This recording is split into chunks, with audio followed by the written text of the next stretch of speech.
धन्यवाद सर। और अब वो घड़ी आ गई है जिसका हम सबको प्रतीक्षा कर रहे थे। मैं अनुरोध करूंगा माननीय मुख्यमंत्री जी से, माननीय श्री आशीष शेलार जी से, माननीय एडवोकेट राहुल नार्वेकर जी से एवं अन्य मान्यवरों से कि वे हरी झंडी दिखाकर छत्रपति शिवाजी महाराज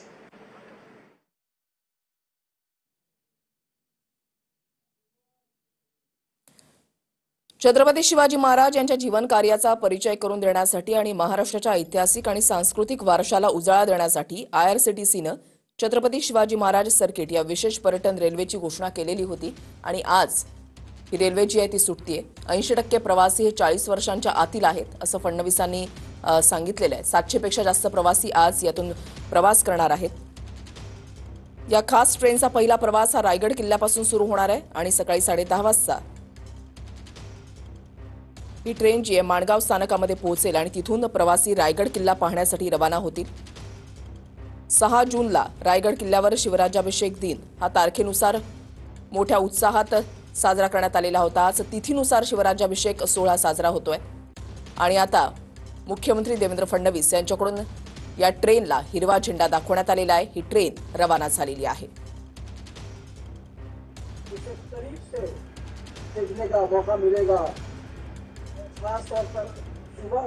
आज तिथीनुसार शिवराज्याभिषेक दिन साजरा होत असतानाच ही ट्रेन विशेष ट्रेन सुटणं म्हणजे या टूरचं महत्त्व जे आहे ते अधिकच वाढलेलं आहे। 5 दिवसाची ही यात्रा असेल। ही ट्रेन मुंबई, पुणे, सातारा आणि कोल्हापूर या जिल्ह्यातील ऐतिहासिक स्थळांना सुद्धा भेट देणार आहे। सुरुवात आणि समाप्तीचं ठिकाण हे सीएसएमटी मुंबई असून प्रवासी दादर आणि ठाणे इथूनही ट्रेनमध्ये चढू शकतात। छत्रपती शिवाजी महाराज सर्किट अंतर्गत होणाऱ्या या विशेष पर्यटन यात्रेचा प्रवास मार्ग हा मुंबई म्हणजे सीएसएमटी इथून सुरू होऊन रायगड, पुणे, शिवनेरी, भीमाशंकर, प्रतापगड, कोल्हापूर, पन्हाळा या ऐतिहासिक आणि धार्मिक स्थळांना भेट देत पुन्हा मुंबईमध्ये समाप्त होतो आणि या यात्रेच्या दरम्यान प्रवाशांना शिवरायांच्या जीवनाशी निगडीत अनेक महत्त्वाच्या स्थळांना सुद्धा भेट देता येणार आहे। या प्रमुख स्थळांमध्ये रायगड किल्ला हे शिवाजी महाराजांची राजधानी या ठिकाणी असून या ठिकाणीच राज्याभिषेक सोहळा झालेला होता। लाल महाल पुणे हे शिवरायांचं बालपणाचं ठिकाण होतं, तर कसबा गणपती शिवसृष्टी पुणे हे पुण्याचं ग्रामदैवत आणि शिवरायांच्या जीवनावर आधारित संग्रहालय या ठिकाणी आहे। शिवनेरी किल्ला हे छत्रपती शिवाजी महाराजांचं जन्मस्थळ आहे। याशिवाय भीमाशंकर ज्योतिर्लिंग हे 12 ज्योतिर्लिंगांपैकी एक असून धार्मिक महत्त्वाचं स्थान आहे। प्रतापगड किल्ला हे अफजल खानावरील विजयाची साक्ष देणारं ऐतिहासिक स्थळ आहे। कोल्हापूरमधली महालक्ष्मी धार्मिक श्रद्धेचं केंद्र आहे। पन्हाळा किल्ला बाजी प्रभू देशपांडे यांच्या शौर्याचं प्रतीक मानलं जातं। अशी ही यात्रा असणार आहे। या संपूर्ण ठिकाणाची यात्रा जी आहे ते यात्रेकरू करू शकतील। ही यात्रा केवळ एक पर्यटन अनुभव नसून महाराष्ट्राच्या वैभवशाली इतिहासाचा थेट साक्षात्कार घडवणारी सांस्कृतिक एक सफर ठरणार आहे।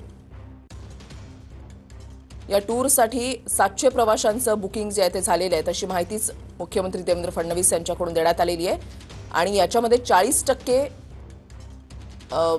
जे प्रवासी आहेत ते 40 वयोगटामधले आतमधले आहेत अशी सुद्धा माहिती त्यांच्याकडून देण्यात आलेली आहे। ही ट्रेन शिवप्रेमींना आणि इतिहासप्रेमी पर्यटकांना एक अविस्मरणीय अनुभव देणारी ठरणार आहे। छत्रपती शिवाजी महाराजांचा पराक्रम आणि महाराष्ट्राचा गौरवशाली इतिहास जवळून अनुभवण्यासाठी ही टूर एक उत्तम संधी जी आहे ती उपलब्ध करून देण्यात आलेली आहे। सीएसएमटी स्थानकावरून भारत गौरव टुरिस्ट ट्रेन जी आहे ती रवाना झालेली आहे। सकाळी 6:37 ही ट्रेन रवाना झाली आहे। 10:30 वाजता माणगावमध्ये पोहोचेल। अतिशय प्रेरणादायी यात्रा या ट्रेनच्या माध्यमातून करता येणार आहे। 80% प्रवासी हे 40 वर्षाच्या आतील आहेत असं फडणवीसांकडून सांगण्यात आलेलं आहे।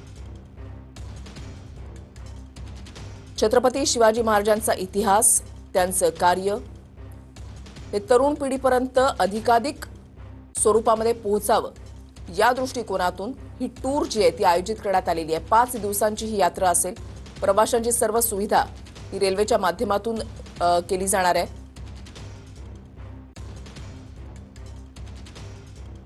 ही 5 दिवसांची यात्रा असेल आणि ही ट्रेन मुंबई, पुणे, सातारा आणि कोल्हापूर या जिल्ह्यातल्या ऐतिहासिक स्थळांना भेट देणार आहे।